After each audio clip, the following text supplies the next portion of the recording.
শরীফ পড়েন আল্লাহুম্মা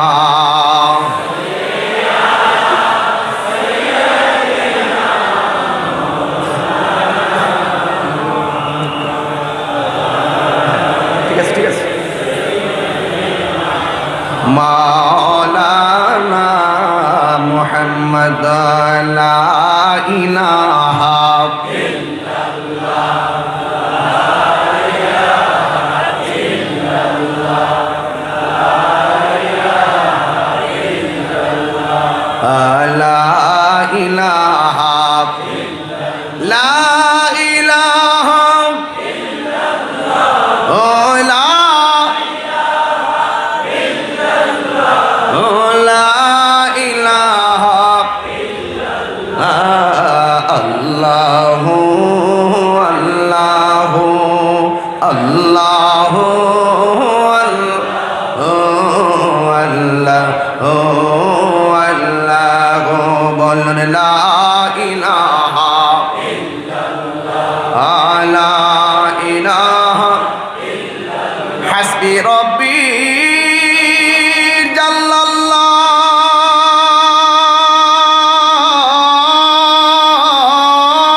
মুহাম্মাদুর রাসূলুল্লাহ সাল্লাল্লাহু আলাইহি ওয়াসাল্লাম। জবান খুলে করে আল্লাহু আকবার।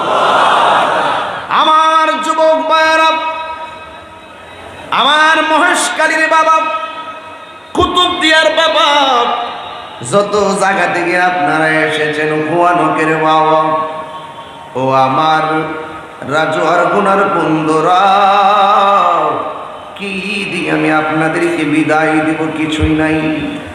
তবে এতটুকু বলতে পারি, মুসাফির দোয়া আল্লাহ রাব্বুল আলামিন কবুল করেন। আল্লাহ রাব্বুল আলামিন যেন আমাকে সেই মুসাফির বানাইয়া দুইটা হাত তোলাই, আর আমার সাথে যেন আপনাদের সকলকে আমিন আমিন বলার সুযোগ দেয়। আর এই মাহফিলটার উসিলায় আল্লাহ রাব্বুল আলামিন যেন এই এলাকার গুরুস্থানের কবরের আযাব মাফ করে দেয়। আমার যুবক, কি দিয়ে আওয়াজ বুঝাবো? আমার কাছে দেওয়ার কিছু নাই, আমার কোনো এলেম নাই, কালাম নাই, আমি এত যোগ্য না, এত গুছায়া কথা বলতে পারি না। তবে একটা কথা বলতে পারি, নামাজ পড়ছি কবুল হয়েছে কিনা জানি না, রোজা রাখছি কবুল হয়েছে কিনা জানি না, হজ করেছি কবুল হয়েছে কিনা জানি না, ইবাদত করেছি, ইবাদতের গ্যারান্টি কার্ড আমার কাছে নাই, ইবাদতের ওয়ারেন্টি কার্ডও আমার কাছে নাই। তবে একটা গ্যারান্টি কার্ড আমার কাছে নয়, মহেশকারী সবগুলা পাগলদের কাছে আছে। আর একটা ওয়ারেন্টি কার্ড শুধুমাত্র আমার কাছে নয়, মহেশকারী সব পাগলদের কাছে আছে। আমি কি সেই গ্যারান্টির কথাটা বলে দিব? বন্ধু আমার, ইবাদত কবুলের গ্যারান্টি কার্ড আমাদের কাছে নাই, কিন্তু একটা গ্যারান্টি কার্ড আমরার কাছে আছে, কক্সবাজার বাসীর কাছে আছে, আমরার কাছে, অর্থাৎ সুন্নিরার কাছে আছে। কার কাছে আছে? সুন্নিরার কাছে আছে। সেই গ্যারান্টি কার্ডটা হলো, যার ভালোবাসা ছাড়া ইবাদত কবুল হয় না, সেই নবীর ভালোবাসা আমাদের হৃদয়ে আছে না? না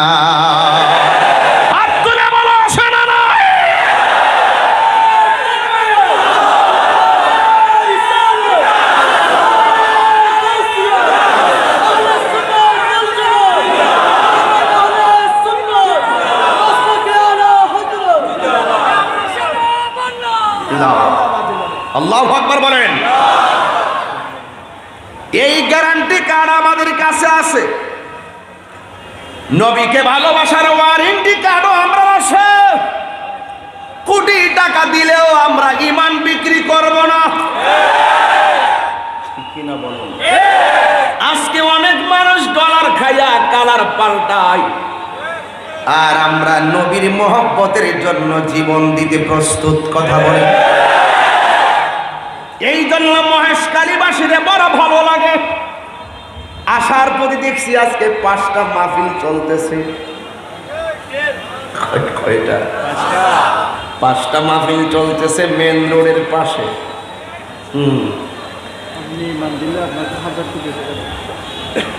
হ্যাঁ, 1000 কোটি টাকা দিলে লাভ হবে।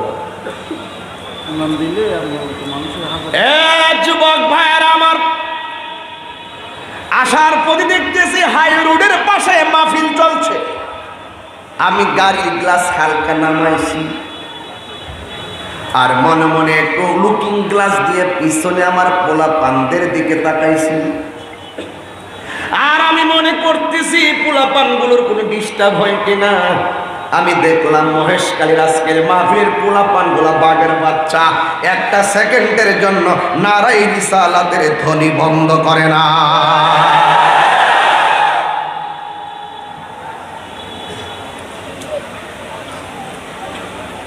যারা রং পাল্টায় এরা মুনাফিক। এই মহেশখালীর আজকের মাহফিলের কমিটি, আজকে হাজার হাজার মানুষ, আমরা ডলার খেয়ে কালার পাল্টাবো না। টাকা দিলে আমরা ঈমান দিয়ে দিব না, জীবন দিব কিন্তু ঈমান দিব না। কথা বলেন।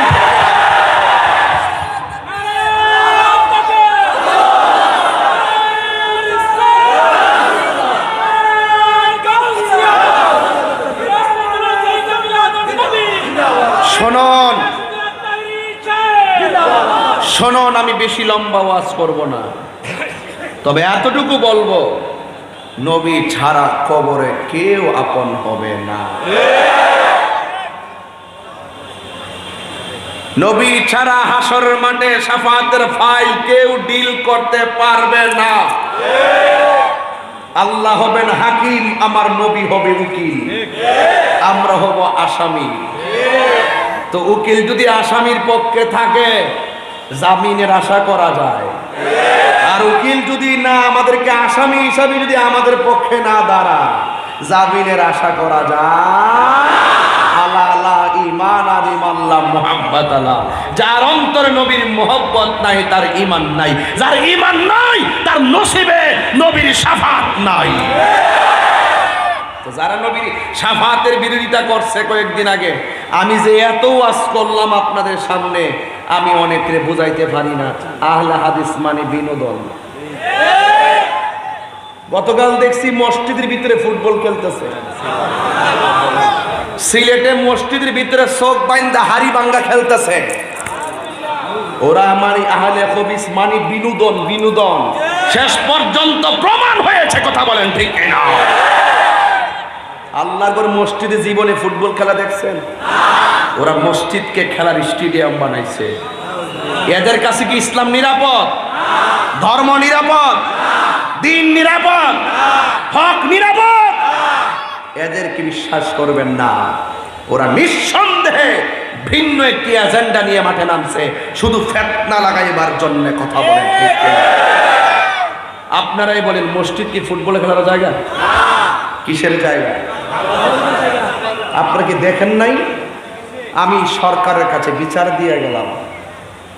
আজকের এমপি মহোদয়, আমার আলহাজ আশিকুল্লাহ রফিক এমপি মহোদয়, মহেশখালী প্রদীপদিয়ার মানুষ, প্রাইম মিনিস্টার যখন ওনারা দায়িত্ব দিয়েছিল, উনি একটা মুচকে হাসি দিয়েছিল। কথা কোন ঠিক না? ছোট মানুষ বলে অনেক আখ্যায়িত করছিল, কিন্তু ওনার মনটা বড় আছে। আমি বলবো এমপি মহোদয়কে, তাহির হিসাব আসলে কোথাও যদি কোনো সমস্যা হয় আমার দিকে খেয়াল রাখেন। তাহির হিসাব দরবার লাগাইতে আসে না, তাহিরি সম্প্রীতির মডেল বানাতে আসে। হাজার হাজার মানুষ যারা আজকে এসেছে, কাউকে গাড়ি ভাড়া দিয়ে আনি নাই, বাবার টাকা খরচ করে এসেছে। আপনারা বলুন, মসজিদ কি ইবাদতের জায়গা না ফুটবলে খেলার জায়গা?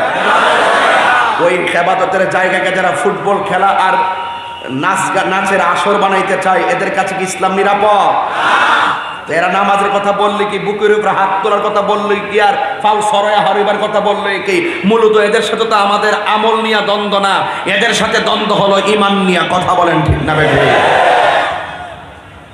মাননীয় সরকারকে বলবো এদেরকে একটু দেখেন, এদেরকে একটু চেক দেন। রাষ্ট্রের সম্প্রীতি নিয়ে আপনি কাজ করেন, আমি মনে করি ধর্মের একটা সম্প্রীতির দরকার। যে যেমনি খুশি সে রাষ্ট্রের বিরুদ্ধে কথা বলতে পারবে না, দায়িত্বশীল ব্যক্তির বিরুদ্ধে কথা বলতে পারবে না। এটাও আপনি আইন পাশ করে নেন, যার যেমনি খুশি এমন ভাবে দিনকে ব্যবহার করতে পারবে না। যদি কেউ এরকম ভাবে দিনকে যার যার মতো করে ব্যবহার করে, এই দেশে শান্তি আসবে না। দিনের সঠিক চর্চা যখন দেশে থাকবে, খোদাই রহমত এই দেশে নাজিল হবে। কথা বলেন ঠিক কিনা? এদের পতন নিশ্চিত আমি দেখতেছি। ভাইরা আমার, আমি বলতে চেয়েছিলাম, আমি কাহারও সঙ্গে বিরোধ করতে আসি নাই, বাস্তব একটা কথা বলতে এই কথাটা বলেছি। মসজিদের ভিতরে ফুটবল খেলা দেখে আমি বুঝতে পেরেছি কিয়ামত মনে আর বেশি দিন নাই। কিয়ামত তো চলতেছে অলরেডি তো চলতেছে, অনেক আলামত চলতেছে কিনা, এই আলামতের কিন্তু আর বাকি নাই। কথা কোন ঠিক নেই? এই জন্য আমার যুবক ভাইয়েরা,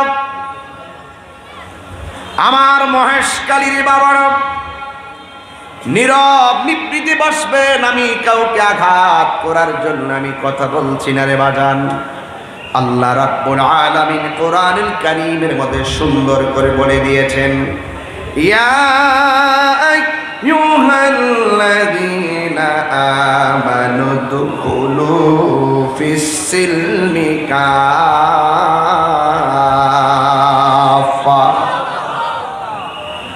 আল্লাহ রাব্বুল আলামিন বলেন, হে ঈমানদারগণ, তোমরা ইসলামের মধ্যে পরিপূর্ণভাবে প্রবেশ করো।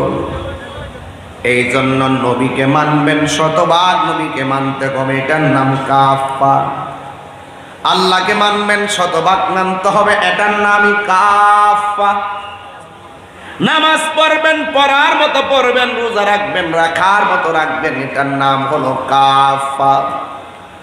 আর যদি অর্ধেক ধরেন, অর্ধেক ছাড়েন, সুবিধা মতো ইসলাম ব্যবহার করেন, সুবিধা মতো নবীর শান বলেন, অনেক সময় গোপন রাখেন, এটার নাম কখনো কাফা হতে পারে না, পরিপূর্ণ হতে পারে না। আপনি কি পরিপূর্ণ নাকি এদিক সেদিক আছে? দুনিয়ার কাহারও কাছে মাপকাঠি না থাকতে পারে। আপনারা বলুন, সব বাহির ভিতরের খবর জানে কে? সব আল্লাহ রাব্বুল আলামিন জানেন। এই জন্য যুবক, আল্লাহ রাব্বুল আলামিন কোরআনে বলে দিয়েছেন, ওয়ালা তামুতুন্না ইল্লা ওয়া আনতুম মুসলিমুন। আল্লাহ রাব্বুল আলামিন বলে, তোমরা মুসলমান না হইয়া মরিও না। এখন আপনিও তো মুসলমান, আমিও তো মুসলমান। কারবালার জমিনেও তো দুই ধরনের মুসলমান ছিল। শুধু দাড়ি রাখলে, মাথায় পাগড়ি পরলে, ফুরাতের পানি দিয়ে ওযু করলেই মুসলমান হয় না। মুসলমান হইতে গেলে অন্তরে নবীর মহব্বত, আহলে বায়তের মহব্বত থাকতে হয়। কথা বলেন ঠিক কিনা? দাড়ি রাখলেই মুসলমান হয় না, মাথায় পাগড়ি পরার নামই মুসলমানিত্ব নয়। প্রকৃত মুসলমান যারা, তারা বাহিরেও মুসলমানের নমুনা থাকবে, অন্তরের ভিতরেও মুসলমানের চেতনা থাকবে। এই জন্য আমাদের সমাজের ভিতরে নিফাক বিল ইতিকাদ বেড়ে গেছে। আজকে দেখেন, মুনাফিকদের কারণে আজকে আমাদের এই দুর্দশা। কথা কোন ঠিক না? মুনাফিকি করা যাবে না। আল্লাহ রাব্বুল আলামিন কোরআনুল কারীমের মধ্যে মুনাফিক সম্পর্কে বলে দিয়েছেন, ইন্নাল মুনাফিকিনা ফিদ দারকিল আসফালি মিনান নার।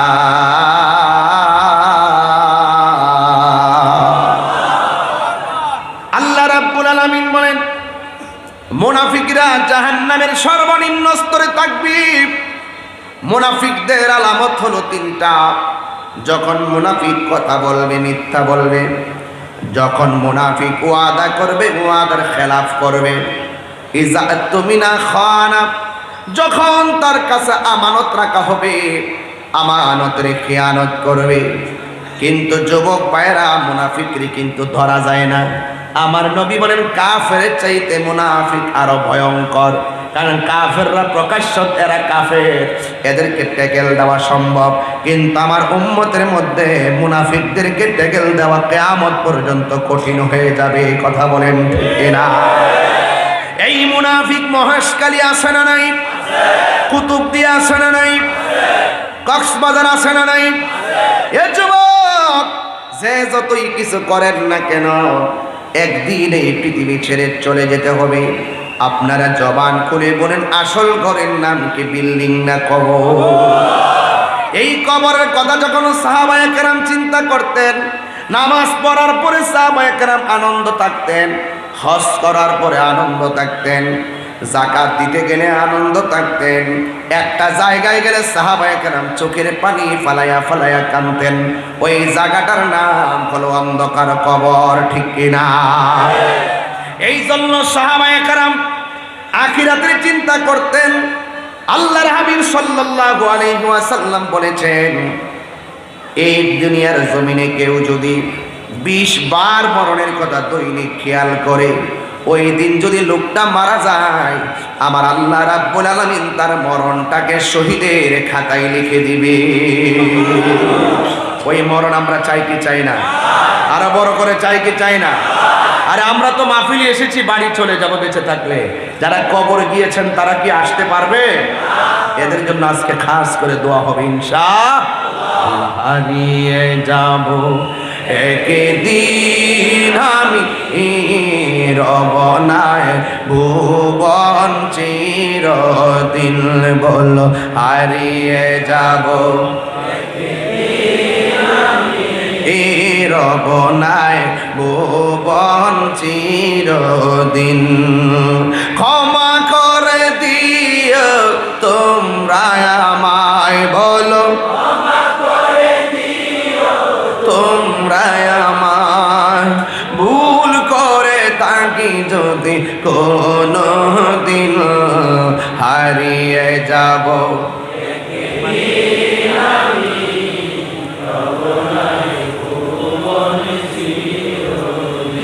বলো হারিয়ে যাব। অনেক ভালো লাগতেছে। রবনায় ভুবন চিরদিন, বাঁশি বাগানে বা গুরুস্থানে, হয়তো দিবে মোরে কবর। তোমরা আমায় যাবে ভুলে, রাখিবে না জানি কোন খবর। বাঁশি বাগানে বা গুরুস্থানে, হয়তো দিবে মোরে কবর। তোমরা আমায় যাবে ভুলে, রাখিবে না জানি কোন খবর। পড়বে কি মনে আমার কথা, ফেলবে কি অস্ত্র কোনো দিন, হারিয়ে যাব রবনায় ভুবন চিরদিন, বলো হারিয়ে যাব রবনায় ভুবন চিরদিন। বলুন ক্ষমা করে দিও তোমরা আমায়, বলো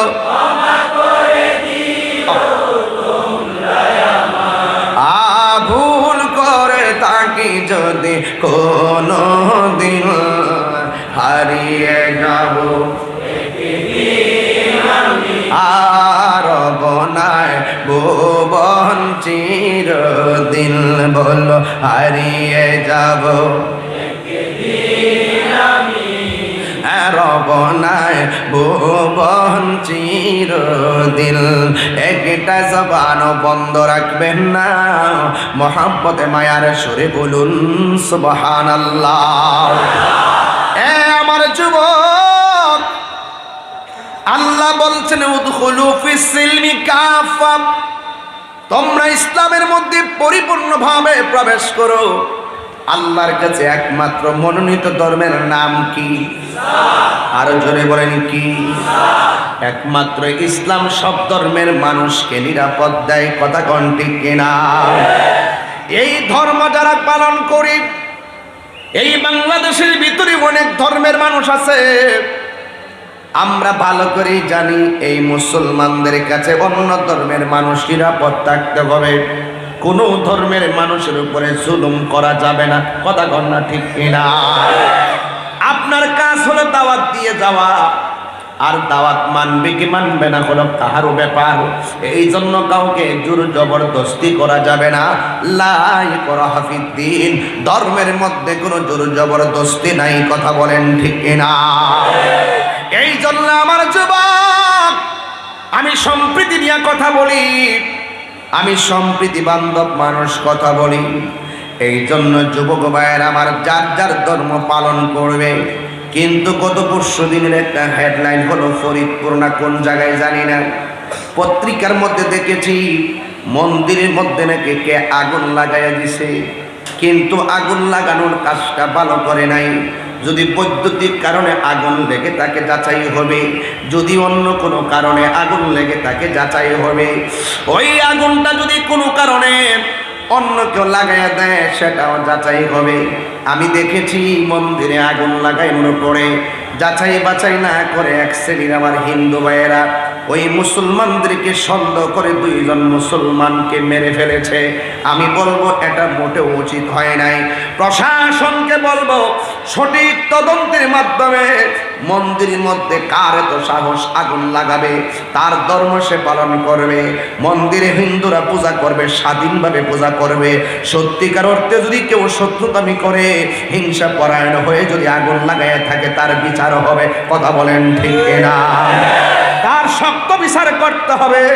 আর যাচাই বাছাই না করে সন্দেহ করে আবার কেন মুসলমান দুইজনকে মেরে ফেলা হবে, সন্দেহ করে কেন মেরে ফেলা হবে, এটার জন্য প্রশাসনকে জোর নজরদারি করে বিচারের আওতায় আনতে হবে, কথা বলেন ঠিক না?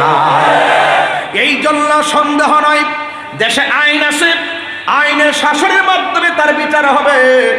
এই জন্য আমার কথা হলো মন্দির ব্যঙ্গে মসজিদ করা যাবে না, মসজিদ ব্যঙ্গে মন্দিরই বানানো যাবে না। মুসলমানরা নামাজ পড়বে মসজিদে, হিন্দু পূজা করবে মন্দিরে, কেউ কাউকে ডিস্টার্ব করবে না। এটার আসল ভিতর রহস্যটা কি?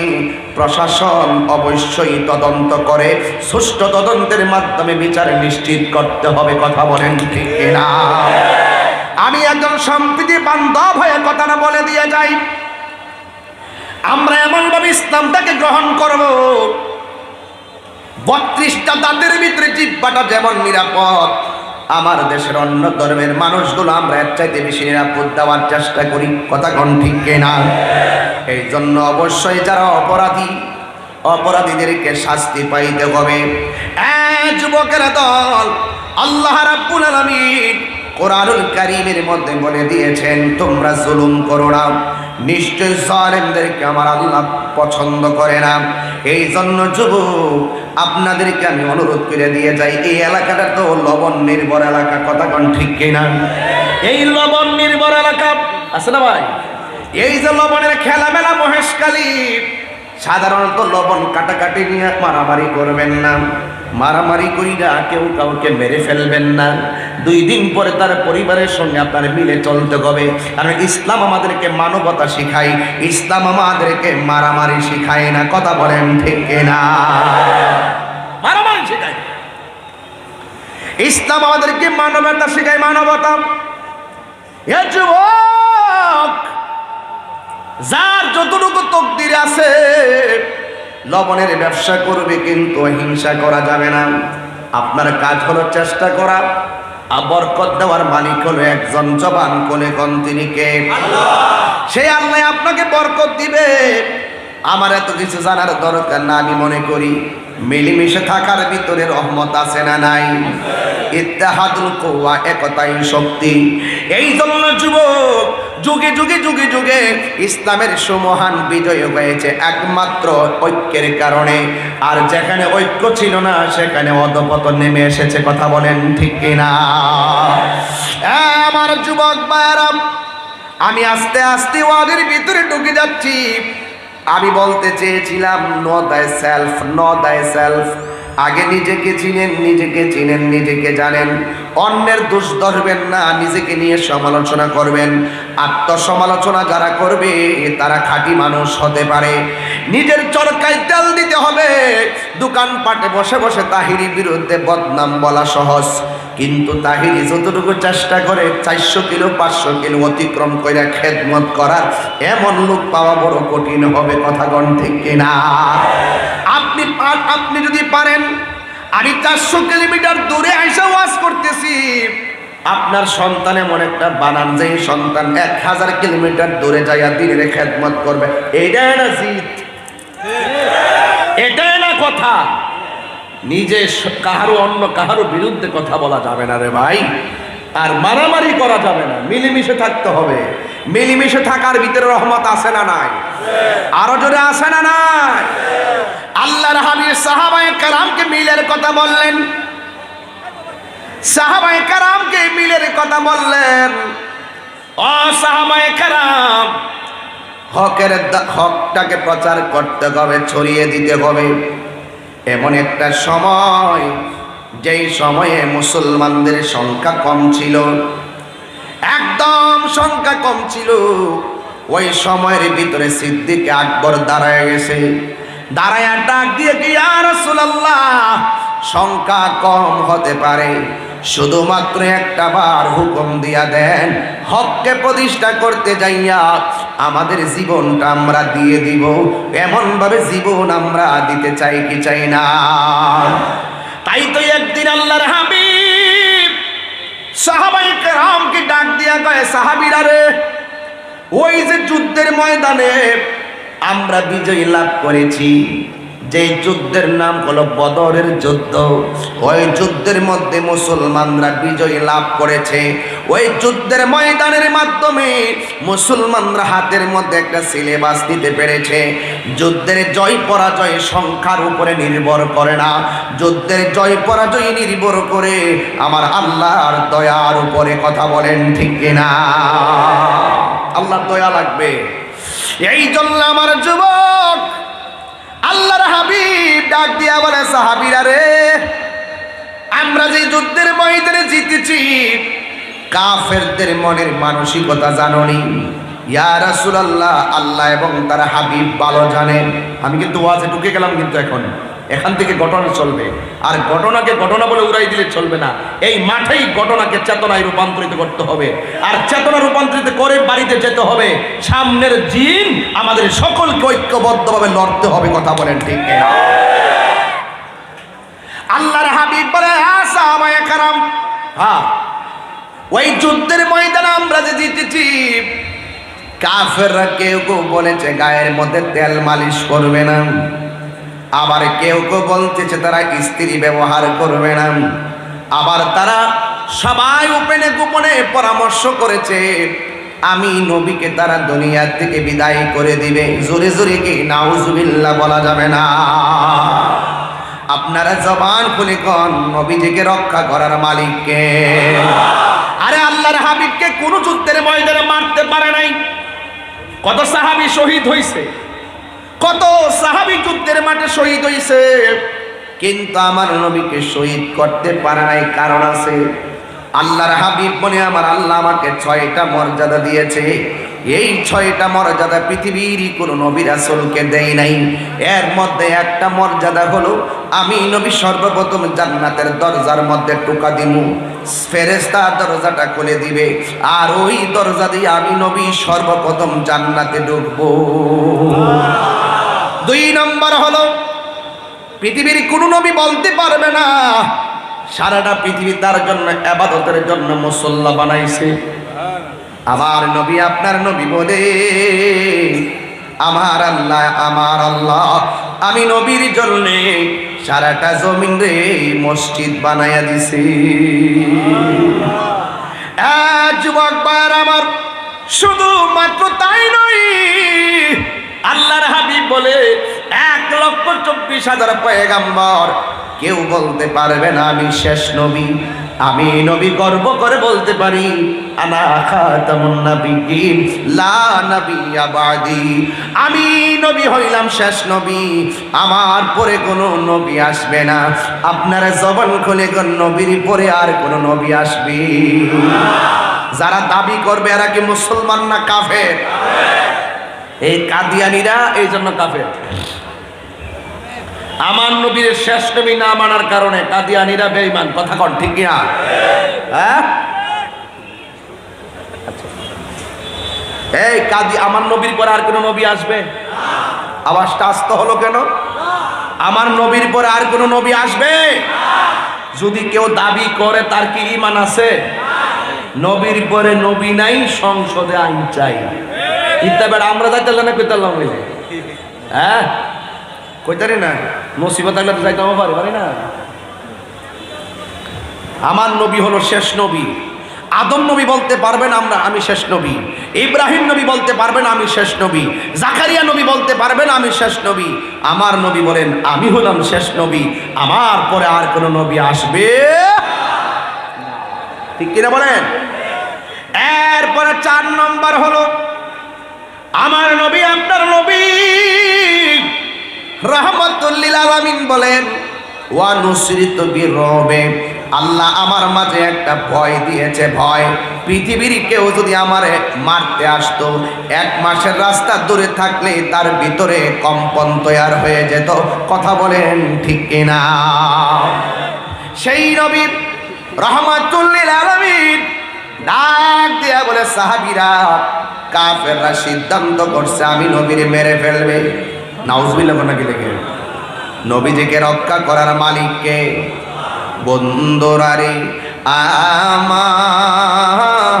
আমার, ও যুবক ভাইরা, ও মুরব্বী বাবারা, আল্লাহর হাবিব একটা সাহাবীরে ডাক দিয়া কয়, সাহাবীরে যদি আমরা দ্বিতীয়বার যুদ্ধের ময়দানে নামি তুমি আমারে কি দিবা? ওই সাহাবীটা ডাক দিয়ে কই, ইয়া রাসূলুল্লাহ, ইয়া হাবিবাল্লাহ, নবী গো, একটা খেজুরের বাগান আছে, এই খেজুরের বাগান বিক্রি করলে যা হবে আমি সব আপনার নূরানি কদম মুবারকে দান করে দিব। লা ইউমিনু আহাদুকুম হাত্তা আকুনা হাব্বা ইলাইহি মিন ওয়ালিদিহি ওয়া ওয়ালাদিহি ওয়ান নাসি আজমাইন। সকল মানুষের চাইতে আমার নবীকে ভালোবাসার নামই হলো ঈমান। কথা বলেন ঠিক কিনা? উম্মতের দরদি। শান গাইলে কি খারাপ লাগবো? আমি কিন্তু ডরে বলি না, ডরে, কারণ আমি গজল বেশি বললে এগুলো কাইটটা নিয়ে বাজনা ঢুকাইয়া দেয়। আমার ডর আছে। কথা কন ঠিক না বেটি? আমি যে জিকির করি না, শান গাই না, এই শানের ভিতরে ওরা কি করে ডিজে ঢুকাইয়া দিয়া নদীর ভারে নৌকা লিয়া ঘুরে আর বাজায়। আছে কিনা বলেন? এই ভয়ে কিন্তু আমি বলি না। এরপরও কি সুরের ডরে কি হ্যাঁ ইমান সুরদের ডরে কি ইমানের শান ছেড়ে দিব? মহেশকালে আইলে বলছি না অক্সিজেন পাই, এই জন্য বলি মহেশকালীর মানুষ খুব গরম। মারা আবাগন একটু আমার সাথে সাথে বলবেন তো ইনশাল্লাহ? বলবেন তো ইনশাল্লাহ? ও গয়া আমার নূরের নবী, দেখিতে চাই তোমার নূরের ছবি। বলো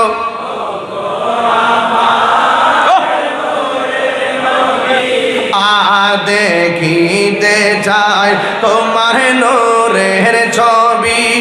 আয় জন্ম আমার আর বাংলাদেশে, জন্ম আমার বাংলাদেশে, আর কেছ আমায় পাগল করে বল রাসূল তোমায় ভালোবাসি, মনরে দয় যারে করে বল বুকের মাঝে জ্বালায় আমায় বুদর হবে তো এমার দিদারে দূর হবে তো মার দিদারে বলুন উম্মতের দরদি তুমি তোমার প্রেমে পাগল আমি বলো উম্মতের অদি তুমি তোমার প্রেমে মহেশ কালী ঠিক না ওই আমার এক ভক্ত 1000 টাকা দিছে দেখছেন শান গালে টাকা পাওয়া যায় না এমন জানলে তো শুরুর দিকে শান গাইতাম আর বস্তা বের হয়ে যেতাম এটা নবীর শানের বরকত কথা কোন ঠিক না বেঠে নবী গো ও নবী খেজুরের বাগান আমি দিনের জন্য কুরবান দিয়ে দিব এবার আপনারা বলেন আমার নবী কি খুশি না বেজার এবার এই আরেকটা সাহাবী ওই কোনা দিয়া বইসা চোখের পানি ফালায়া ফালায়া কান্দে আমার নবী জিগাই কান্দো কেন সাহাবী কই নবী এমনিতে কান্দি কেন চোখের পানি ফালায় কেউ জানো কার না জানো আপনি তো জানেন সাহাবাদের আকীদা কি নরম না শক্ত ইয়া রাসূলুল্লাহ কেন কান্দি আপনি তো জানেন ও বন্ধু এবার আমার নবীকে কান্দা কান্দি বন্ধ করো আমার এই সাহাবী হকের জন্য জিহাদের জন্য খেজুরের বাগান দিছে তুমি আমার যুদ্ধের জন্য কি দিবা ওই সাহাবী ডাক দিয়া কই নবী আপনি তো জানেন আমার কাপড়টা ছাড়া ঘরে চুল পরিমাণ সম্পদ নাই আল্লাহু আকবার ইয়া রাসূলুল্লাহ নবী আপনি তো জানেন গেঞ্জিটা আর পাঞ্জাবিটা ছাড়া আমার ঘরে কোনো সম্পদ নাই সব আপনাকে ভালোবাসা দিনের জন্য বিদায় দে এরপর আল্লাহর হাবিব কয় না তোমার কিছু দিতে হইব ইয়া রাসূলুল্লাহ নবী আমার সাহাবীদের সামনে আমার লজ্জা দিয়েন না ও নবী আমার যে কিছু নাই আপনি তো জানেন সাহাবাদের সামনে আমার লজ্জা দিয়েন না আমার নবী কয় রাখো তোমাকে একটা কিছু দিতেই হবে সাহাবী ডাক দিয়া গো নবী গো আমার কাপড়টা ছাড়া ঘরের ভিতরে কিছু নাই এরপর যেহেতু আপনাকে বলতেছেন একটা কিছু দিতেই হবে ইয়া রাসূলুল্লাহ যার টাকা আছে টাকা দিব খেজুরের বাগান আছে খেজুরের বাগান দিব ইয়া রাসূলুল্লাহ আমার টাকা নাই আমার পয়সা নাই আমার খেজুরের বাগান নাই কিন্তু আমার জীবনটা যুদ্ধের ময়দানে আপনার সামনে কুরবান দিয়ে দিব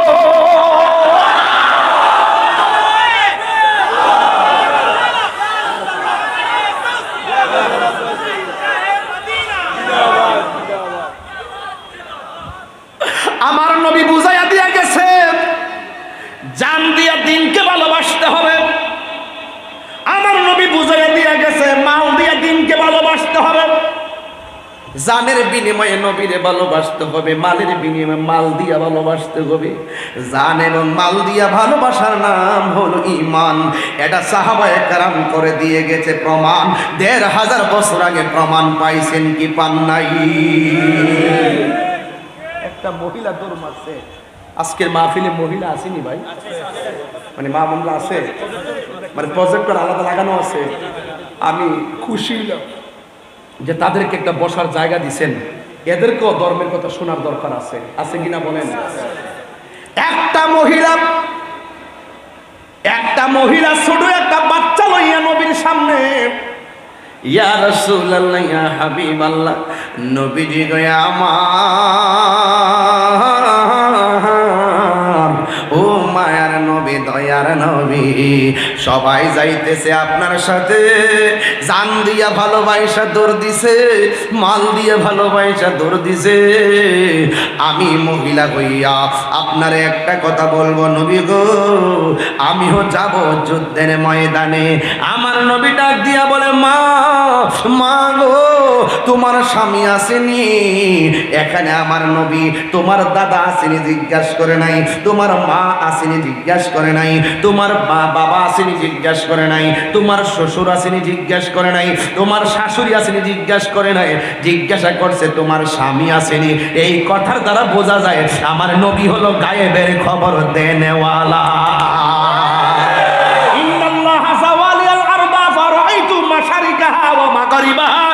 আল্লাহর হাবিব বলেন, সারা পৃথিবী আমার কাছে আমার আল্লাহ এত ছোট করে দিয়েছেন, আমি সব দেখতে পারি। এই জন্যই তো আমরা বলি, ইন্না আরসালনাকা শাহিদাও ওয়া মুবাশশিরাও ওয়া নাযিরা। আমার নবী হলো হাজির ও নাজির। আমার নবী আজকের মহেশখালীর মাহফিল দেখার ক্ষমতা আছে না না? শুধু এই আকীদাটা কার কার আছে? দুই হাত তুলে হুঙ্কার দিয়ে দেখা।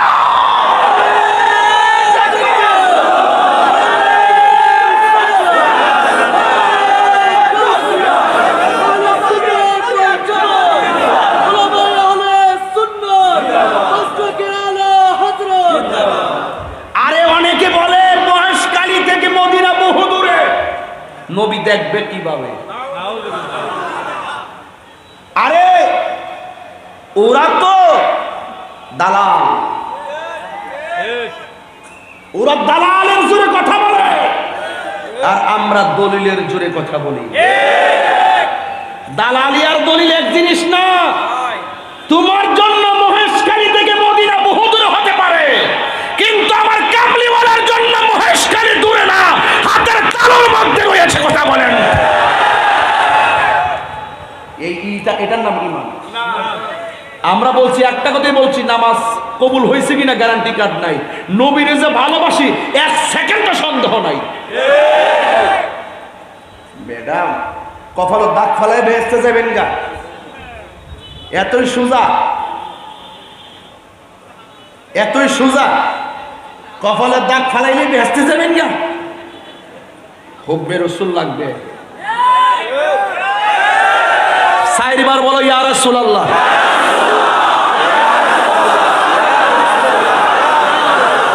আমার নবী এই আওয়াজ শোনার ক্ষমতা আছে না নাই? নবী আমাদেরকে দেখার ক্ষমতা আছে না নাই? শেফা শরীফের হাদিস দেখাইতে না পারলে কান কেটে জুতার তলায় লাগাইয়া দিয়ে যাব।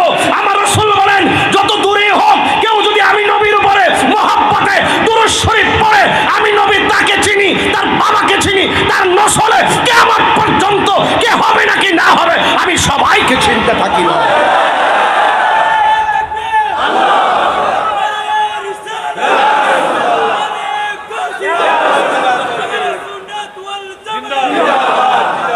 আজকে রাখেন, আজকে টিকটক মৌলবীদের কারণে ফেসবুক আহত, ইউটিউব নিহত, গুগল আছে পুরো আইসুর ভিতরে। শুধু ঘরের কোনাত বসে বসে একটা ভিডিও বানায় ছেড়া দেয়।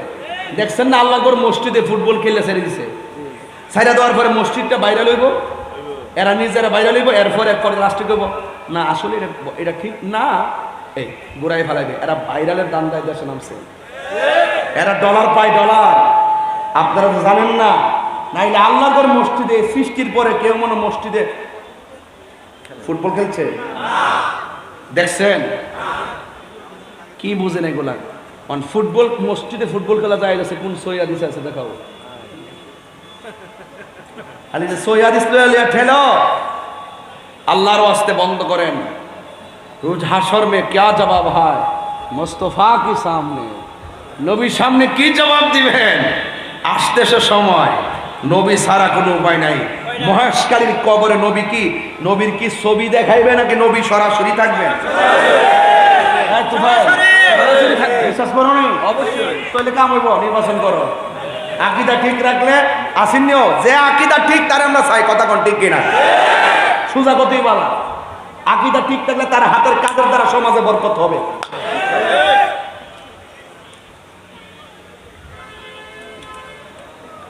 কবরে কি নবীর ছবি দেখাবে? কথা কয় না।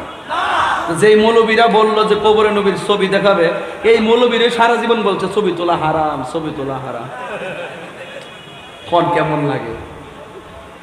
আবার কয় একসাথে যদি 100 কবর হয়, 100 কবরের ভিতরে যদি একসাথে দাফন করে, একসাথে একজন নবী 100 কবরে কেমনে থাকবে? কয় কি তারে উত্তর দিবেন কেমনে? তারে কি দলিল দিয়ে বোঝান দেব? তারে দলিল দিয়ে বোঝান দিত না, তারে বোঝাতে হবে এইভাবে। একই সময়ে ব্রিজের উপর থেকে 50 জন যাত্রী নিয়ে বাস নদীতে পড়ে গেছে, একই সময়ে মরে গেছে, এক আজরাইল সবে রূহ কবজ করলো কেমনে? কেমন দিলাম দাওয়াটা? ঠিক আছে নি? যে যেটা বুঝে ঠেলা ঠেলি বন্ধ। আমি যে ওয়াজ করতেছি আজকে খুব জিদ নিয়ে ওয়াজ করতেছি না, জিদ এমনি করছি না। এত সুন্দর দলিলগুলো থাকতে যাই না সত্য গোপন করে, নাইলে মসজিদে ফুটবল খেলে কেমনে? আপনি বুঝেন না? এই মুসলমান নিজেরা এইভাবে নিজের মন গড়া এইভাবে বিভক্তির করতে করতে যখন মুসলমান ভাগ হয়ে গেছে, ইহুদিরা বুজ্জা ফেলাইছে মুসলমানদের একতা নাই। এই জন্য রমজান মাসেও ওই ফিলিস্তিনের উপরে তার বোমা মারতে দ্বিধাবোধ করে নাই। কথা ওইলে আমারে বোঝায় আপনাদের দলে নেন গা, নাইলে আপনারা বুঝছে আমাদের দলে আসেন। আল্লাহর রাস্তায় ঠেলাঠেলি করবেন না, আসেন সবাই মিল্লা ফিলিস্তিন যাই। ইসরায়েলের বাপদা হয়ে গিয়া বাড়িতে মাটির তলে ঢুকাই দেয়। সাহস আসেনি? কার কার আছে? সবাই যাইবেন তো ইনশাল্লাহ? যাইবেন তো ইনশাল্লাহ? হাত নামান। এই ব্যাপারে পরে কথা বলবো। আজকে যখন ইরানে যখন বোমা মারতেছে না, আবার শক্তিশালী বহুত মুসলিম দেশ তলে তলে ইসরায়েলের সাথে হাত মিলে রাখছে। কথা কোন ঠিক কিনা? নাম কইতাম না, কইলে আবার আমার সফরে প্রবলেম হইল।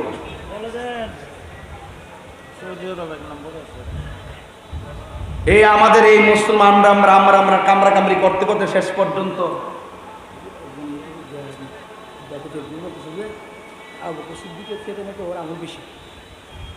আচ্ছা বর্ষ পাগলা বল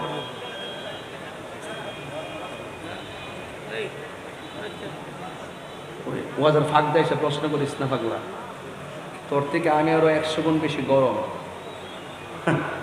বনবারের বেড়ায় মেজাজ গরম, দিল নরম। দেখছেন এত কষ্ট করে আইসা আবার হাসি মুখে কথা বলি, এটা সম্ভব না। কথা কন ঠিক কিনা? এটা ভালোবাসা থাকলে সম্ভব, ঠিক কিনা বলেন? তো দিন শেষে আমরা ঐক্যবদ্ধ হওয়ার দরকার আছে না নাই? ফিলিস্তিনি মুসলমানদের জন্য আমরা কিছু করার দরকার আছে না নাই? আপনি কি মনে করেন ফিলিস্তিন যাইতে হইব? শুধুমাত্র বাংলার জমিনে থাইকা তাহাজ্জুদ নামাজের টাইমে ফিলিস্তিনের জন্য আল্লাহর কাছে কোন আল্লাহ তোমার খানায় কাবা যেমনি ভাবে আবাবিল পাখি দিয়া রক্ষা করছো, ঠিক এভাবে আসমানি প্রোটেকশন দিয়া তোমার মসজিদ আকসাকে রক্ষা করো। আমি তো মনে করি আশেকের 2 ফোঁটা চোখের পানি ইসরায়েলের দুর্গে আগুন ধরার জন্য যথেষ্ট। কথা বলতে কিনা? দূরত্ব যত দূরই হোক না কেন, ভালোবাসা থাকলে দূরত্ব কোনো ব্যাপার না। যদিও দেহটা এখানে পড়ে আছে, মনটা ফিলিস্তিন পড়ে আছে। এই জন্য কাতার যখন সফরে গেছি, 5 দিনের মাথা সফরে গেছি, বৃহস্পতিবারে গেছি, বিমানে নামছি, পরের দিন জাতীয় মসজিদে জুম্মা পড়ছি, ওই মসজিদে জাকির নায়কে জুম্মা পড়ছে। এরপরে উনিও ওই মিছিলে ছিল, আমিও ওই মিছিল গেলাম গেছি গা। এরপরে রাত্রিবেলায় পতাকা কিনাইছি, মাথার কাপড় গলার কাপড় লাগাইয়া পতাকা লইয়া ফিলিস্তিনের পতাকা নিয়ে ওই ময়দানে যাইয়া স্লোগান দেওয়া শুরু করছি। বেড়া বাংলাদেশের কি দিয়েছে, কলকাতা তো আছে কিনা বলেন? ওখানে যাই মিছিল করছি।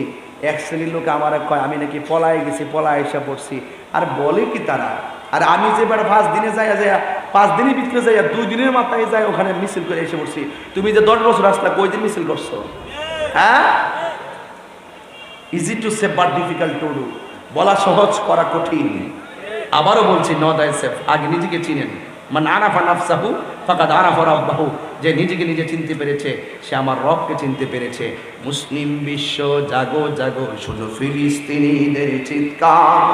মুসলিম বিশ্ব জাগো জাগো, শুধু ফিলিস্তিনিদের চিৎকার। সময় এসেছে গড়ে দাঁড়াবার, প্রাণের দাবি আল আকসা। ঠিক কিনা? আকসায় আমাদের চেতনা, আকসা কেড়ে নিতে দিব না। আকসা কি কাইরালিয়া যাবে মনে করেন? রাসূল বলছে সাময়িক কিছু ক্ষতি হবে, এমন এক সময় আসবে মুসলমানদের ডরে তারা গাছের কোনায় যায় পলাইব, সেই সময়টা আসতেছে। কথা কোন ঠিক না? শুধু পারি না বাংলাদেশের মুসলমানদের লেগা, এরা 100 ভাগে বিভক্ত হয়ে গেছে গা। মাইনাস নই ম্যানেজ চাই, হিংসা মুক্ত সুন্নিয়ত চাই। কইছি যে বাবারে সংগঠনের 20টা করে অসুবিধা নাই, কিন্তু দিন শেষে এক মাঠে আসতে হবে। কথা কোন ঠিক না?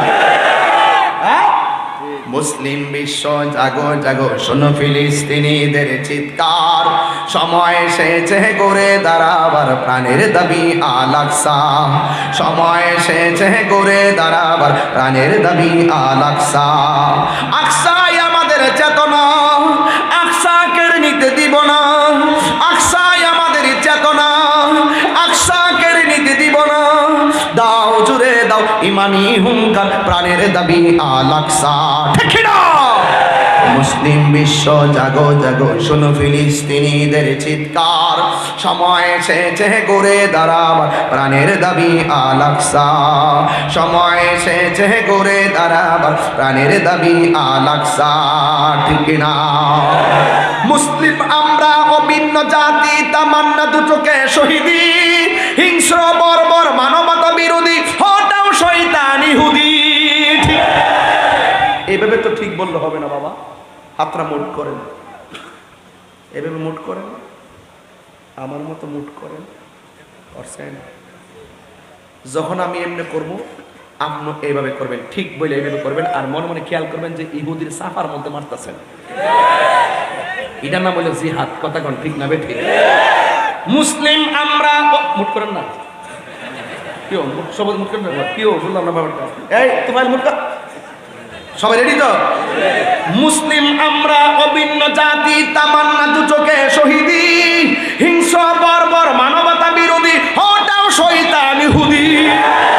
জাগো মুসলিম এবার, প্রাণের দাবি আল আকসা।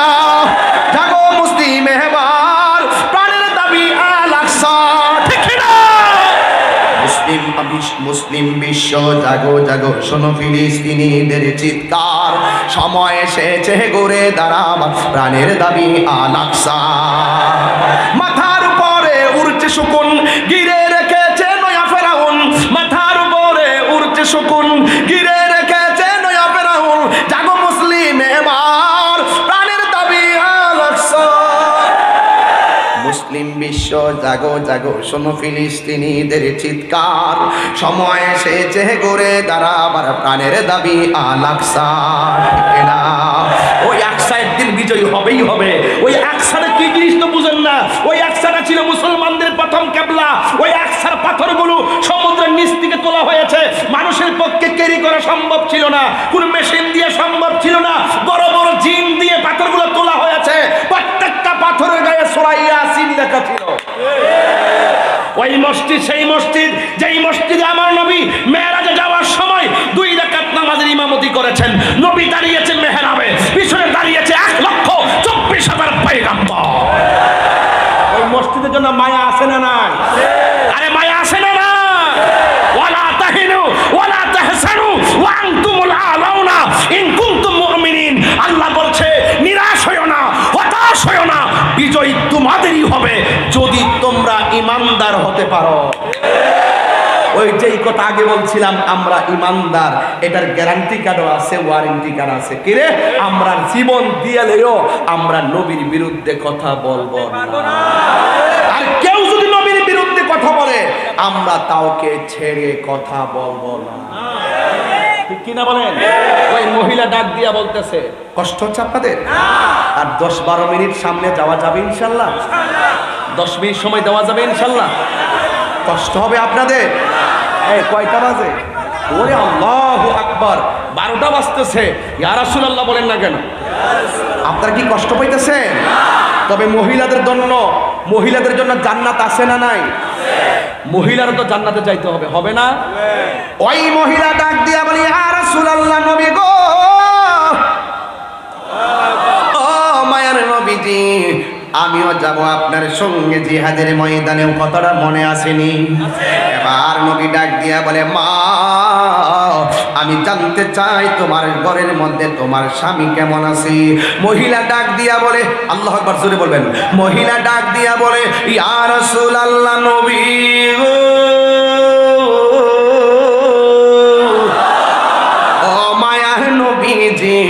আমার স্বামী ঘরে আছে, কিন্তু আমার স্বামীটা প্যারালাইসিস।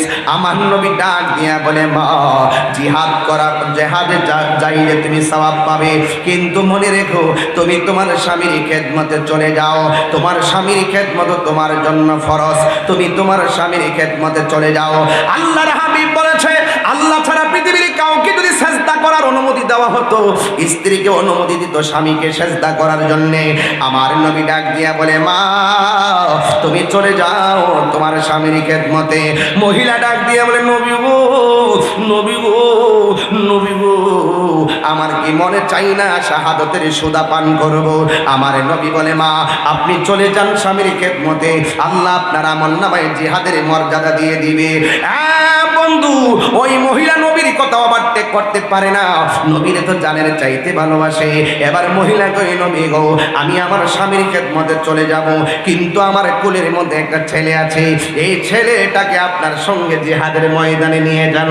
আমার নবী ডাক দিয়ে বলে, মা ও মা, এই সন্তানটার উপরে নামাজ ফরজ হয় নাই, এই সন্তানটার উপরে রোজা ফরজ হয় নাই, এই সন্তানটার উপরে যাকাত ফরজ হয় নাই, এই সন্তানটার উপরে কোনো কিছুই ফরজ হয় নাই। এই ছোট বাচ্চা আমি জিহাদের ময়দানে নিয়ে কি করব?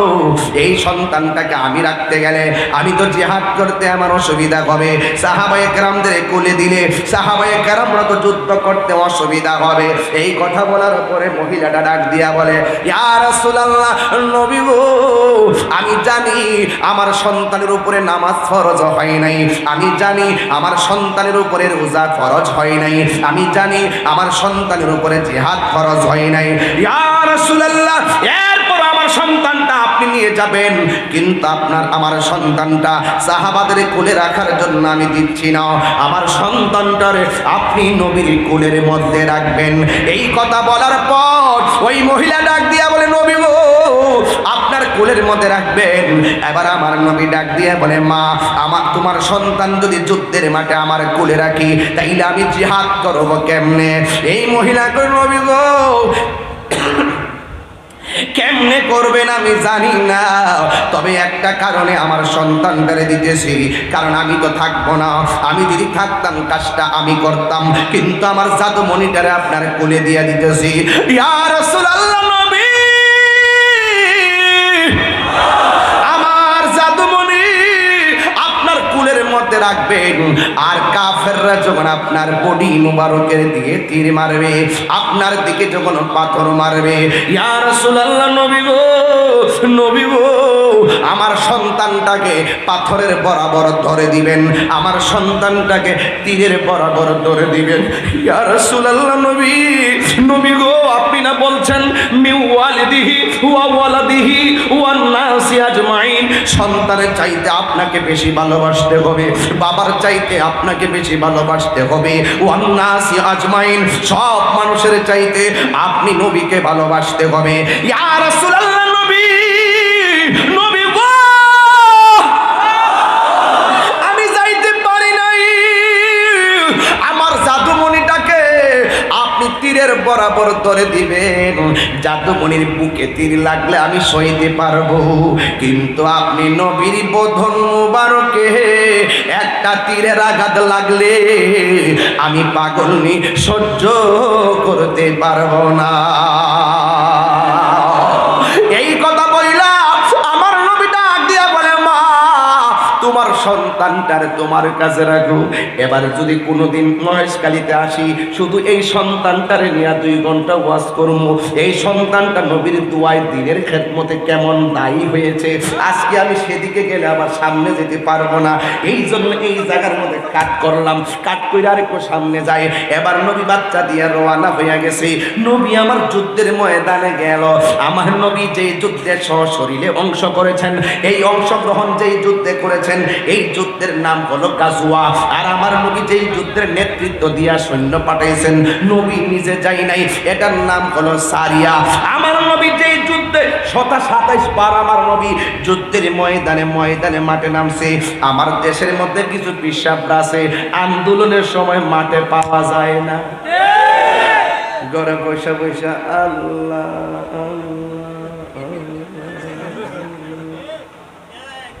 বাবা কি আনছো গরু, ও এর বাইন্দা রাখো, মহিষাঞ্চ কোন বাইন্দারা বাজার ফিলিস্তিনের পক্ষে ইসরায়েলের বিরুদ্ধে ওই মহেশখালী, ভালো নাম কোনটা একটা স্পট বলেন, মহেশখালী না, ওই যে মহেশখালী একটা দৃষ্টিনন্দন জায়গার নাম কোন না, শহীদ ইয়া টেস্টলাম আসেনি, পৌরসভা কন্যা কি রে, নির্বাচন কি করবি কোথাও পৌরসভা, পৌরসভার মাঠে বা পৌরসভার থেকে ফিলিস্তিনের পক্ষে ইসরায়েলের বিরুদ্ধে একটা মিছিল বাইরিব দুপুর বেলায়, আপনার থাকতেইব। তখন ফিসার কি কখনেন, তোমরা যাও, আমি আসি, কই ফিলিস্তিন আর কই বাংলাদেশ, একটু দিকে ঘুরাই দে। আর ওই ফিসাবের যদি ডায়াবেটিস থাকলে মানে করে 7 প্রকার আইটেম দিয়ে ভাত খাওয়াইলো খাইব, লাস্টে যদি কোন যে বাজান খাবার পরে তো মিষ্টি খাওয়া সুন্নত, তখন আমার তো ডায়াবেটিস, বাজান সুন্নত তো, আচ্ছা দো মজা হইতো। তুমি মিসওয়াক করা ফজিলত তো জানো,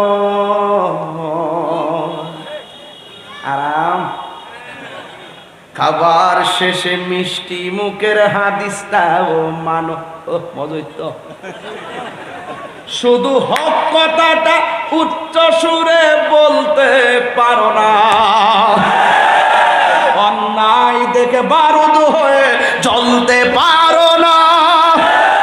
কেমন মুসলমান তুমি একটু বলো না, কেমন তোমার ঈমান একটু বলো না, ঠিক না?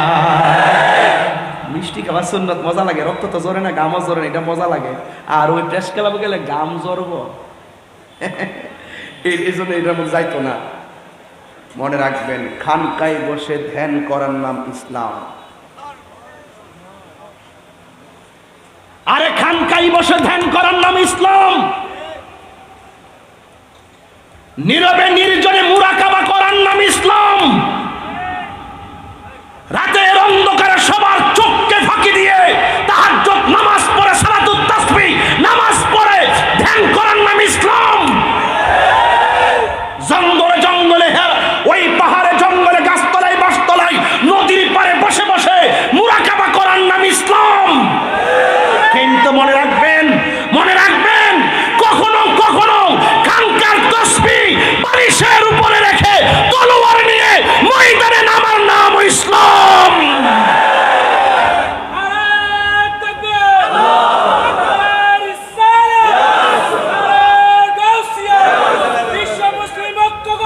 ফিলিস্তিন রক্ষা করো, বিশ্ব মুসলিম রক্ষা করো, ফিলিস্তিন রক্ষা করো।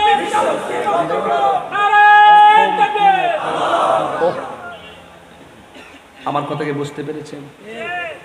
নবী নিজে কি তলোয়ার নিয়ে মাঠে নামে নাই? আমার মধ্যে কি এখন আছে? শুধুমাত্র গাম জড়ার শরীর থেকে হিট উঠতে পারে না।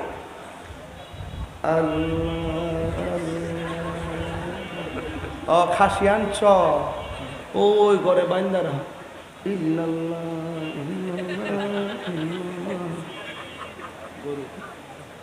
কখনো আবু বকরের চরিত্রে কথা বলতে হবে, কখনো ওমরের মতন গর্জন দিয়ে কথা বলতে হবে। ইসলাম কখনো নরম, কখনো গরম, যেখানে যা ইসলাম সেখানেই তা। কথা বলেন না কেন? ঠিক না বলেন? আপনারা কি আজকের ওয়াজে অসন্তুষ্ট? আমি কি কাউকে ছাড় দিয়ে কথা বলতেছি? আমি বলছি বাজান আসেন, সব ভেদাভেদ বললে আল্লাহর হস্তে। এখন যদি মুসলমান এক হইতে না পারেন, 2 দিন পরে দেখবেন, দেখছেন না রূপান্তর ঢুকাই দিছে না, ওই বুঝে না, নাটক দেওয়াস না, ট্রান্সজেন্ডার যে ঢুকাই দিছে নাটক, রূপান্তর দেখছ না, শরীফা বুঝোস না কি তা ঢুকছে দেশটার ভিতরে। এবারে নিজে মেয়ে মনে হয়, এবারে নিজের মেয়ে মনে করে। তা আমি নিজেকে পুরুষ হইলে আমি নিজেকে ফিলিংস মনে করি আমি মেয়ে। ওরে বাটফা,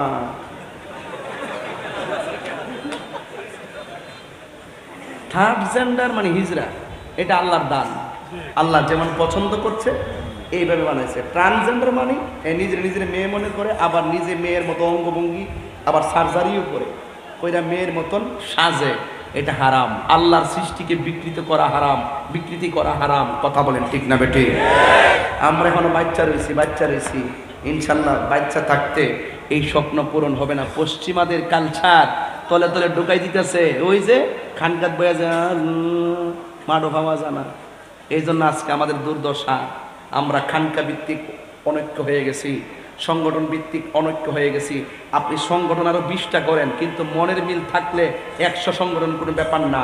মনের মিল না থাকলে 2টা সংগঠন, এটা খারাপ। কথা বলেন ঠিক না বেঠিক? মিলতে হবে কি হবে না?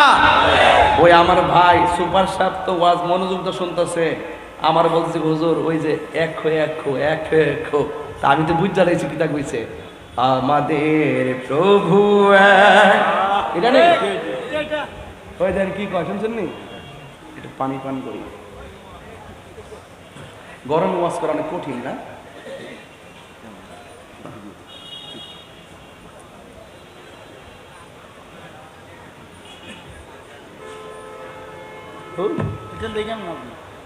দৌড়তেছে গরুটা, বুঝতেছে না কিছু।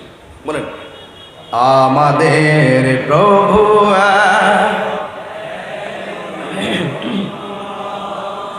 একেবারে যতটা মোবাইল আছে সবটির মোবাইল লাইট জ্বালায়া, মোবাইলে লাইট জ্বালাবেন, হৃদয়কে আলোকিত করবেন, কানে ঘটনা শুনবেন, হৃদয়ে চেতনা লালন করবেন, মোবাইল ফ্ল্যাশ লাইট দেন। সবটি যা আছে অ্যান্ড্রয়েড থেকে শুরু করে দেখি বাংলাদেশ বলে গরিব বলে দীক্ষা লই। একবার আমার শ্রীলঙ্কার মতন বললে বাংলাদেশ দেউলি হয়ে যাবো গা। আজকে তুই 1 নম্বর রোহিঙ্গি আরাম দাদা, এটা কিতা কইলে রে? শুধু রেমিটেন্স যোদ্ধাদের টাকা দিয়ে তো বাংলাদেশ চলবো। কথা কন ঠিক না বেটি? হ্যাঁ, যত টাকা আসে বাংলাদেশে কই মোবাইল কই দেখি, আরো চালান, আরো জ্বালাই দেন সোজা করেন। আমাদের প্রভু এক নবীর জীবন বিধান ওই শিবানী কোরআন। আমাদের প্রভু এক নবীর জীবন বিধান ওই শিবানী কোরআন। তবে কেন এক নও হে মুসলমান, এক করিয়া আহ্বান। তবে কেন এক নও হে মুসলমান, এক হও। আমাদের প্রভু এক নবীর জীবন বিধান ওই শিবানী কোরআন। আল্লাহ আকবার বলবেন না? বাইতুল্লাহ মদিনা শরীফ উহুদ পাহাড় বদরের মাঠে। বাইতুল্লাহ মদিনা শরীফ উহুদ পাহাড় বদরের মাঠে। একটা তো জীবনার মরণ তো একটাই, একটা তো জীবনার মরণ তো একটাই। একই সাথে মিলে মিশে একটাই প্রাণ। তবে কেন এক নও হে মুসলমান, এক হও। তবে কেন এক নও হে মুসলমান, এক হও, এক হও। আমাদের প্রভু এক নবীর জীবন বিধানে ওই শিবানী কোরআন। ঠিক কিনা? এ বন্ধুরি, আমার নবীর কাছে মহিলা ডাক দিয়ে বলে, নবী গো সন্তানটারে আপনার কোলের মধ্যে রাখবেন। কাফেররা যদি আপনার বরাবর তীর মারে, আমার সন্তানটারে তীরের বরাবর ধরে দিবেন। ইয়া রাসূলুল্লাহ নবী, আর আপনার বরাবর যদি কাফেররা তীর মারে, আপনি আমার সন্তানটাকে ধরে দিবেন। আমার সন্তান হারাইতে পারবো, কিন্তু আপনি নবীর গায়ে আঘাত লাগলে আমি পাগল নিয়ে সহ্য করতে পারবো না। আল্লাহর হাবিব জিহাদের ময়দানে গেছে, সব কাফেররা চিন্তা করেছে নবীর সঙ্গে প্রথম যুদ্ধে হেরেছি, আজকে একটা কাজ করা লাগবে, নবীর যেমনি দুনিয়া থেকে বিদায় করে দেওয়া লাগবে। জোরে জোরে কি নাউজুবিল্লাহ বলা যাবে না? সব কাফেররা, একটা কাফের আমার নবীর সিনা মুবারকের বরাবর যেই মাত্র তীরটা ধরেছে, নবীর একটা সাহাবী যার নাম হলো হযরতে তালহা, এই তালহা রাদিয়াল্লাহু তাআলা আনহু আমার নবীরে এইভাবে জড়াইয়া ধরলেন। যেই মাত্র জড়াইয়া ধরছে, আমার নবী বলে, তালহা তুমি আমার এমন ভাবে জড়াইয়া ধরলা কেন? তালহা রাদিয়াল্লাহু তাআলা আনহু বলে, নবী গো, ও মায়ার নবী, আপনার বরাবর কাফেররা তীর ধরেছে, আপনার গায়ে মুবারকে যেন না লাগে, এই জন্য আমি আপনাকে জড়াইয়া ধরেছি। আমার নবী এই কথা বলার পর হঠাৎ করে একটা পাথর তালহা রাদিয়াল্লাহু তাআলার মাথার মধ্যে লাগছে, রক্তগুলা ঝরতেছে। কিছুক্ষণ পরে একটা তীর এসে তালহা রাদিয়াল্লাহু তাআলার পিঠের মধ্যে লেগে গেছে। আমার নবী ডাক দিয়া বলে, তালহা রে, আমারে বাঁচাইতে যাইয়া তোমার পিঠের মধ্যে তীর লাগছে, তুমি কি ব্যথা পাও না? এই কথা বলার পরে তালহা মুস্কি মুস্কি হাসতেছি। এবার আমার নবী ডাক দিয়ে কয়, তালহা, পাথরের আঘাত লাগলে ব্যথা পায়, ব্যথা পাইলে মানুষ কান্দে, তীরের আঘাত লাগলে মানুষ ব্যথা পায়, চোখের পানি পালাইয়া কান্দে, তুমি দীর্ঘ মুখ দিয়ে হাসতেছো, তার কারণ কি? তোমার গায়ে কি ব্যথা লাগে না? তালহা রাদিয়াল্লাহু তাআলা ডাক দিয়া বলে, নবী গো, আপনি আমার ব্যথার কথা বলেছেন, এই জন্য আমি মুস্কি মুস্কি হাসতেছি। আমার নবী বলে, তালহা, ব্যথা পাইনি কি কেউ হাসে নাকি? এবার তালহা রাদিয়াল্লাহু তাআলা বলে, নবী গো, আমার ব্যথার কথা বলছেন তাই হাসতেছি। আমার নবী কয়ে, ব্যথা পাইলে কি মানুষ হাসে নাকি? তালহা বলেন, নবী গো,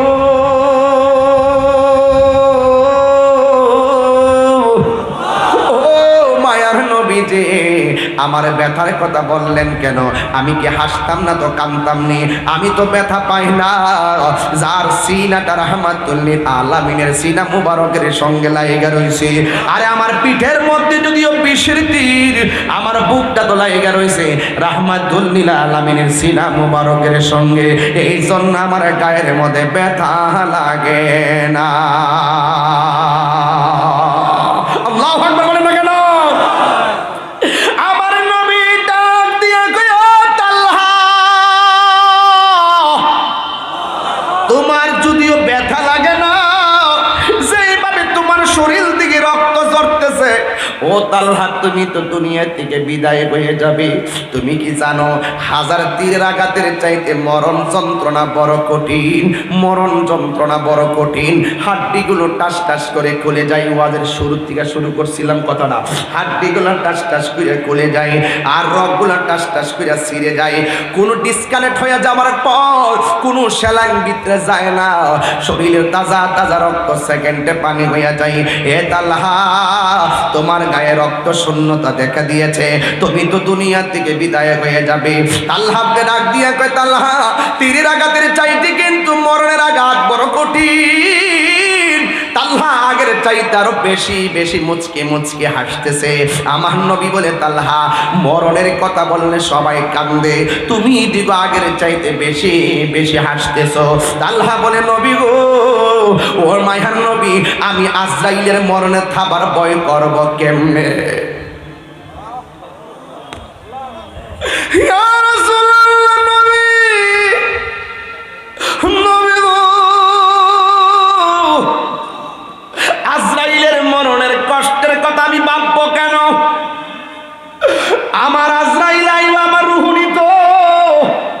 যেই তালহার চোখ আমার নবীর চেহারা মুবারকের বরাবর, যেই তালহার চোখের ভিতরে নবী, বুকের মধ্যে নবী, দুই হাতের বেরির ভিতরে নবী। এই তালহা মরণের ভয় করে না, এই তালহা মরণের কালে নবী পাইছে, এই জন্য তালহা বড় খুশি। আর জোরে জোরে কন্যা সুবহানাল্লাহ। তুমি জীবন তুমি মরণ, আদার ঘরে তুমি আপন, তুমি জীবন তুমি মরণ, আদার ঘরে তুমি মোদের পাহাড়ের তরি, তুমি তুমি নিদানে কোরআনে ওয়ালা ইয়া রাসূলুল্লাহ ইয়া হাবিবাল্লাহ ইয়া রাসূলুল্লাহ ইয়া হাবিবাল্লাহ ইয়া রাসূলুল্লাহ।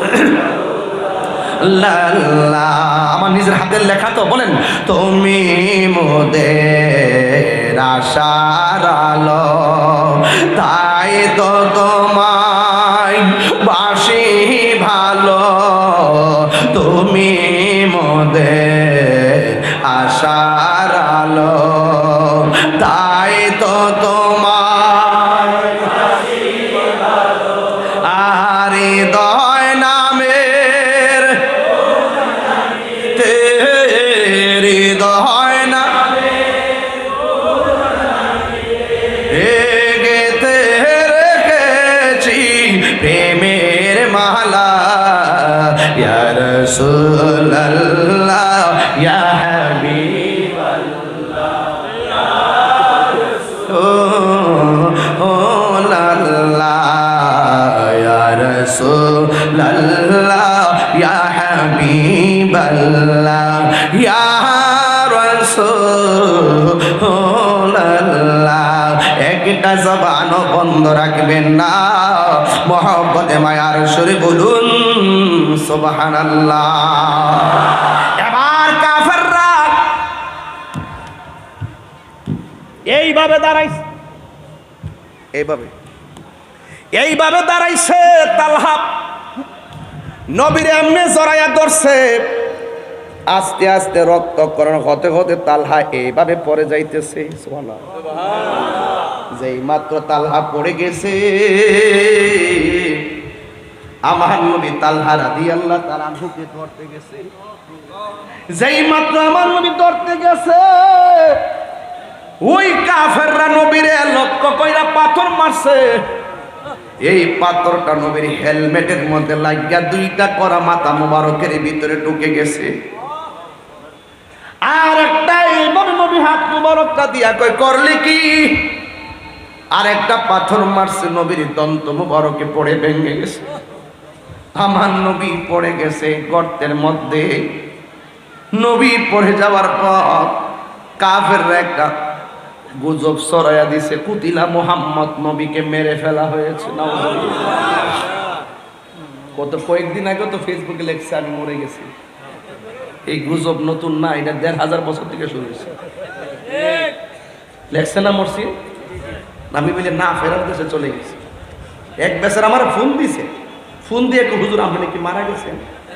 আপনি মারা গেলে তুই কথা কুস কার সাথে? হ্যাঁ, নতুন করে করছে। গুজব নতুন না, কয়েকদিন আগে বলছে না পদ্মা সেতুর মধ্যে কল্লা লাগবে। গুজবকারীরা গুজব তোলে অস্থির করার জন্য। কথা বলেন ঠিক না ঠিক? কাফেররা ঘোষণা করছে কুতিলা মুহাম্মদ, নবীকে মেরে ফেলা হয়েছে। একটা মহিলা নুসেবা এই খবর পাইয়া দূর মারছে শাড়ি কাপড় খেসরাইয়া। এক দলে ডাক দিয়ে নুসেবা তুমি যাও কোথায়? যাইয়া লাভ নাই, তোমার সন্তান শহীদ হইয়া গেছে। নুসেবা সামনে দৌড়াইয়া গেছে, আর এক লোকে ডাক দিয়ে বলে নুসেবা তুমি যাও কোথায়? তোমার স্বামী শহীদ হইয়া গেছে। আর একটু সামনে গেল, ওরা ডাক দিয়া কয় নুসেবা যাইয়া লাভ নাই, তোমার স্বামীও নাই, সন্তানও নাই, যুদ্ধের ময়দানে যাইয়া লাভ নাই। মহিলা ডাক দিয়া বলে, সাহাবীরা আমার সন্তানের খবর দিয়েছ, আমার স্বামীর খবর দিয়েছ, আমার রহমাতুল লিল আলামিন কেমন আছে এই খবর দি তোমরা আমারে দিলা না। জোরে জোরে কি আল্লাহু আকবার বলা যাবে না? এটার নাম হলো ভালোবাসা। সবকিছুর ঊর্ধ্বে নবীকে ভালোবাসার নাম ঈমান। কথা কোন ঠিক না? এরপরে আমার নবী গর্তে পড়ে গেছে। জিবরাইল আলাইহিস সালাম নবীর কাছে আইসা বলে, নবী গো একটা বার শুধুমাত্র অনুমতি দেন, এদেরকে সাইজ করে পালাই। নবীর একটা সাহাবী খুঁজতে খুঁজতে যাইয়া দেখে একটা গর্তের ভিতরে আমার নবী পড়ে আছে। এবার যাইয়া দেখে নবীর দন্ত মুবারক দিয়া রক্ত মুবারক ঝরতেছে। ওই হযরতে নুসেবার জিহ্বাটারে ড্রেনের মতন বাঁকা কইরা এই দন্ত মুবারকের গোড়ায় লাগাইয়া দিয়া সব রক্ত মুবারক তার পেটের ভিতরে নিয়ে গেছে। আমার নবী ডাক দিয়ে, কি নুসেবা তুমি এখানে কি করো? ইয়া রাসূলুল্লাহ, কোনো কিছু দিয়া আপনার রক্ত মুবারক বন্ধ করতে পারি না, জিহ্বাটা লাগাইয়া আপনার রক্ত মুবারক সব আমি পান করে ফেলাইছি। নবী আমার ডাক দিয়া বলে, ও নুসেবা রে, যেই পেটের ভিতরে আমার রক্ত মুবারক ঢুকছে এই শরীরে জাহান্নামের আগুন স্পর্শ করা হারাম হয়ে গেছে। এই জন্য যুবক ভাইয়ের আমার, সাহাবীরা আমার নবীকে জানের চাইতে বেশি ভালোবাসছে। নবীরে ভালোবাসা এমন ভাবে নামাজ পড়ছে, নবীরে ভালোবাসা রোজা রাখছে। আপনারা জবান খুলে কোন ওই সাহাবায়ে কেরাম যেমনে ভালোবাসছে আমরা এইভাবে ভালোবাসতে চাই কি চাই না? সাহাবায়ে কেরাম যেমনে নামাজ পড়ছে আমরা এমন ভাবে নামাজ চাই কি চাই না? এই জন্য আমার যুবক ওয়াজ শুনলে চলবে না। আমার নবী বলছেন, ও পৃথিবীর মানুষ, মান সালিমাল মুসলিমুনা মিন লিসানিহি ওয়া ইয়াদিহি, যার হাত দিয়া কেউ কষ্ট পায় না, যার জবানের কথার দ্বারা কেউ কষ্ট পায় না, ওই লোকটা হলো মুসলমান। এই জন্য প্রকৃত মুসলমান হতে গেলে নামাজ পড়লে পড়ার মতো পড়তে হবে। ওয়াজের শুরুতে কইয়া গেছি, রোজা রাখলে রাখার মতো রাখতে হবে।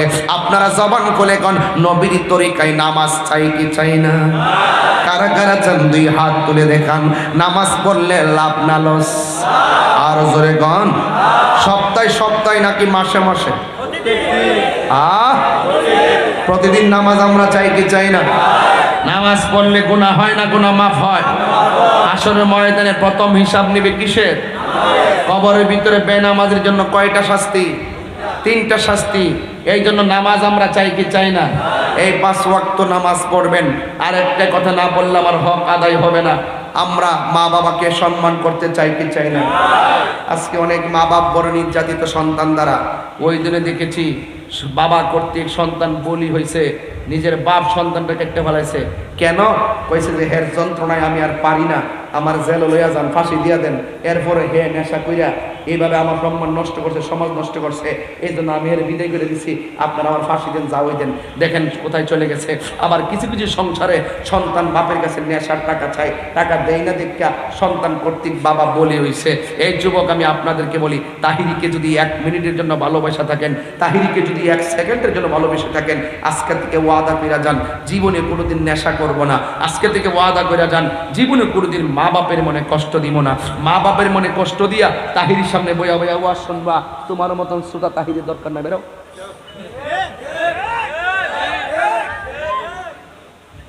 যে ফিসাব কইব মা বাপের খেদমত লাগতো না, আমি তোর সব, এটা ফিসাব না, এটা সকালবেলার পেশাব। এবার আমার দাওয়াত করলে করবো, না করলে নাই। যে ফিসাব কইব মা বাপের খেদমত লাগতো না, এটা ফিসাব না, এটা সমাজের অভিশাপ। মা বাপের দোয়ায় সন্তান ওলি হয়ে যায়। হে কুদাল দিয়ে মাটি কাটলো, মার দোয়া ওলি হইতে পারবো। হে সিমজি চালাইলেও মায়ের দোয়া ওলি হইতে পারবো। কারণ ওলি আল্লাহ হইতে গেলে কামেল পাস লাগে না, ওলি আল্লাহ হইতে গেলে টাইটেল পাস লাগে না। জীবনে বহুত প্রমাণ দেখছি, মার দোয়া লইয়া বড় কোটিপতি হইয়া গেছে। কথা কর, কথা কর, ঠিক না? কি প্রমাণ আসেনি? আরে প্রমাণ আসেনি? ওই মা বাপের মানে কষ্ট দিয়া তাহির সামনে ওয়াজ শুনে লাভ নাই। আর যারা মা বাপরে ভালোবাসে তাদের আমার জিব্বা দিয়ে তাদের স্যান্ডেলটা পরিষ্কার করে দিব, কারণ আমি আমার মা বাপের ভক্ত। কারণ মা বাপ একমাত্র এমন যিনি নিঃস্বার্থে দোয়া করে, নিঃস্বার্থে ভালোবাসে শুধু আমার মা। ববে যার তুলনা নাই, নিঃস্বার্থে ভালোবাসে শুধু আমার মা, ববে যার তুলনা নাই। সেই মা তোমার চলে গেলে গো, সেই মা তোমার চলে গেলে সার হইব কান্দন, এই জগতে কেউ হবে না মায়েরই মতো, এই জগতে কেউ হবে না মায়েরই মতো, ঠিক কিনা? ওই মা বাবার মানে কখনো কষ্ট দিব আল্লাহ পাক যেন আমাদের সকলকে 5 ওয়াক্ত নামাজ হিসেবে কবুল করে, মা বাবার খেদমত করার তৌফিক দান করে এবং নেশা থেকে বাঁচার তৌফিক দান করে, আর জীবনের সবকিছু দিয়ে যেন রাসূলকে ভালোবাসতে পারি সেই তৌফিক দান করে, বলুন আমিন। আসেন দাঁড়িয়ে নবীর সালাম দেব ইয়া নবী।